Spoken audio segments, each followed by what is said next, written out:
Igli Haxhia, agenti antiterrorit i arrestuar nga SPAK me dyshimin se ndihmonte klanet shqiptare të përfshirë në trafikun e drogës nga Amerika Latine dhe Shqipëria drejt Italisë mbeti në qeli. Gjykata e posaçme në një seancë me dyert të mbyllura konfirmoi masën e sigurisë arrest me burg me të cilën ai u vu në prangat e enjte në finalizim të një operacioni ndërkombëtar gjatë së cilit u zbatuan 24 masa sigurie dhe u sekuestrua drogë e pasuri me vlerë miliona euro.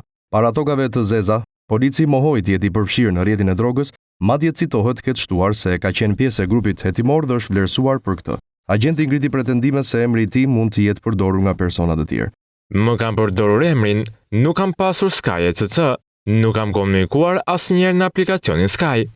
SPAK tha përmes një njoftimi zyrtar se Haxhia gjatë kohës që shërbente me forcat operacionale, ka nxjerrë sekrete hetimore, ka kërkuar përfitime monetare në këmbim të zbulimit të dhënave sekrete dhe ka kryer veprime të tjera për llogari të grupit kriminal të drogës. Igli Haxhia dyshohet për disa vepra penale si nxjerrje të sekretit hetimor, korrupsion dhe shpërdorim detyre. Në vendin tonë në kuadër të operacionit u arrestuan dhe 3 persona të tjerë për llogari të autoriteteve italiane me qëllim ekstradimi. Hetimi gati 5 vjeçar si bashkëpunimi SPAK.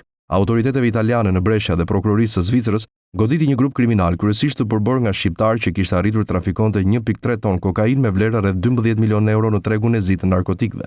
Sipas antimafjes italiane, krerët e organizatës ndërkombëtare janë Denis Miftiu, Erion Kapitani dhe Elvis Doçi, i njohur ndryshe edhe si Visi i Pojës. Këto grafika ndërkohë tregojnë skemën e trafikut të drogës dhe mënyrën se si paratë e përfituara nga shitja e drogës transferoheshin në Shqipëri nga kurrier dhe përmes shoferëve të autobusëve të linjave mes dy vendeve.